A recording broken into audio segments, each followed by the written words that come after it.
In just a second, I'm going to break down the new teaser trailer for The Black Phone 2. But first, I need you to hit subscribe, or else I'm going to send shirtless Ethan Hawke into your dreams to terrorize you tonight.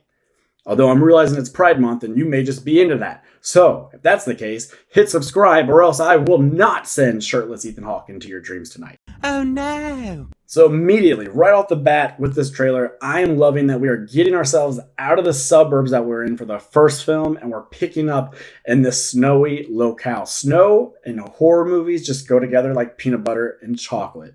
Let me lay out the case for you here. Obviously, you throw some red blood across the white snow, that contrast just looks chef's kiss. But also, you have bona fide classics like The Thing and The Shining that understood when you take characters that people actually enjoy and care about and you throw them out in the middle of a snowy terrain, well, that terrain means that they can't necessarily evade death as easily as you can in other horror movies because you can't just take off on foot out into the wilderness that stretches for miles and miles and is completely snowed and iced over because you'll catch your death. So if the killer doesn't get you, the elements will. And there's just something about the cold, oppressive snow just constantly just building a little bit higher, a little bit higher, a little bit higher, blocking you into your home or your cabin or wherever you are. And then even if you were able to get an outgoing call that reaches somebody in the next town over, the roads are going to be way too dangerous and treacherous for them to traverse, that they won't be able to get to you in any sort of quick, timely manner. So you're pretty much on your own, and just as the snow is always building, the peril is constantly compounding. So I always love snowy set horror.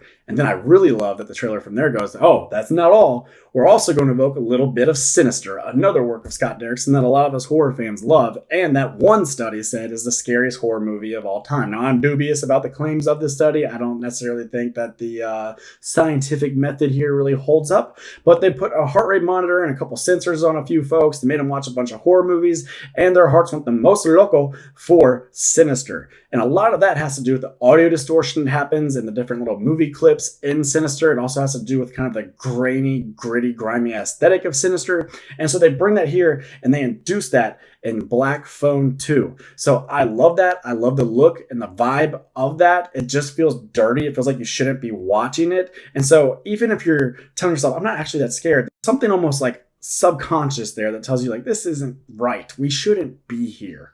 And our first look at things going awry with this snowy setting is we see a kid floating underneath the ice and he has been bloodied. And this is most likely, if you ask me, a past victim of the grabber. And this movie will be chronologically going forward. These kids are much older now. The grabber is still dead, but we're seeing one of his past victims that we didn't know about beforehand. And then other bits of the teaser trailer show things about like a summer camp or a Jesus Bible camp. And that is just freaking twisted. And makes a lot of sense from a narrative standpoint. The grabber, I almost called him the diddler. That'd be a hilarious name for him. The grabber is a PDF file. He was doing kids' birthdays under the guise of being a magician, and then he would take out his black balloons and pull them into his van and lock them up in his basement and do Lordy knows what to them. Part-time magician. Are those black balloons in there? Would you like to see a magic trick? Feels very realistic that a child predator would intentionally seek out work that gives them tons of unsupervised access with children. And that's exactly what a summer camp or a Bible camp would do. These parents are trusting him and all the other counselors to watch over their kids for weeks at a time. The parents aren't on site. So the grabber, this Ethan Hawke character then, would have so much access to these kids all morning, all day, all night. All sorts of terrible things could happen. All sorts of things could be brushed away. So there's an accident at the camp or that the kid simply just went missing. And so he was able to evade being captured or anybody being that suspicious of him for a long time. But what I'm saying is it makes sense from a narrative standpoint. Thematically, even though it's twisted and it's messed up, it makes a lot of sense. It feels true to the real world.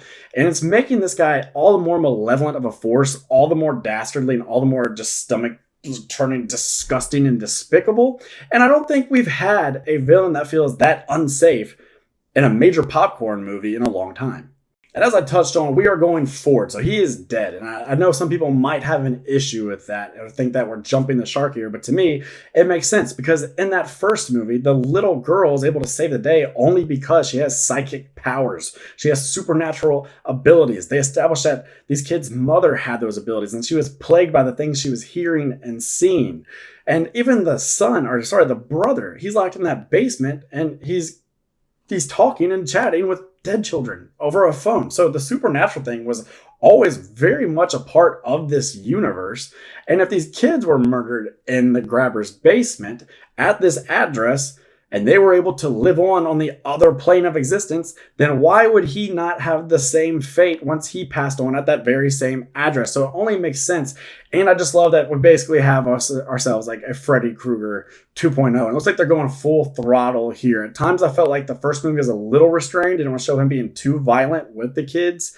This one, not so much. It seems like he's pissed off and he is back for blood. He's back to torment and haunt these kids. He wants to play a game, and it's going to be a messed up, fucked up game at this old, dilapidated, abandoned, snowy Bible camp with a child predator on the loose who wants to get all up in your dreams, corner you into a phone booth, and do God knows what. Look at this shit. What is going on there? It's terrifying. I fucking love it. I love that we're going with ramped up stakes. We're giving him new abilities and that he has nothing to lose. And I don't even know how we're going to be able to defeat him this time around. We're going to have to really channel something special and creative with our female character here and her supernatural powers and maybe the burgeoning powers of her brother to find some sort of resolution. So I really like what we're doing here. It looks like they're bringing the gusto.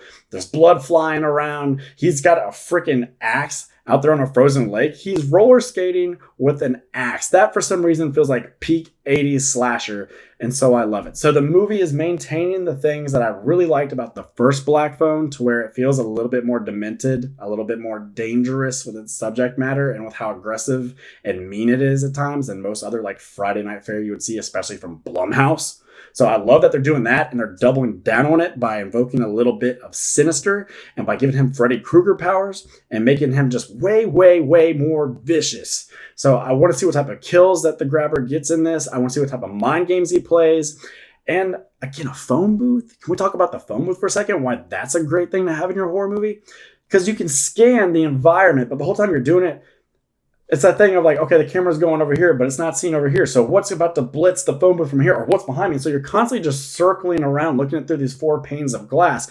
And then if something does happen, something does come for you, well, then you're just cornered. You're in this claustrophobic little box, and they have you dead to rights. So I love that the Black Phone is now a phone booth. That's a really good thing that they did here. So those are my thoughts on the little teaser trailer of the breakdown. I'm glad that the brother and sister are back. I want to see what happens with their powers, what they're going to have to come up with for these kids in order for them to take on the grabber.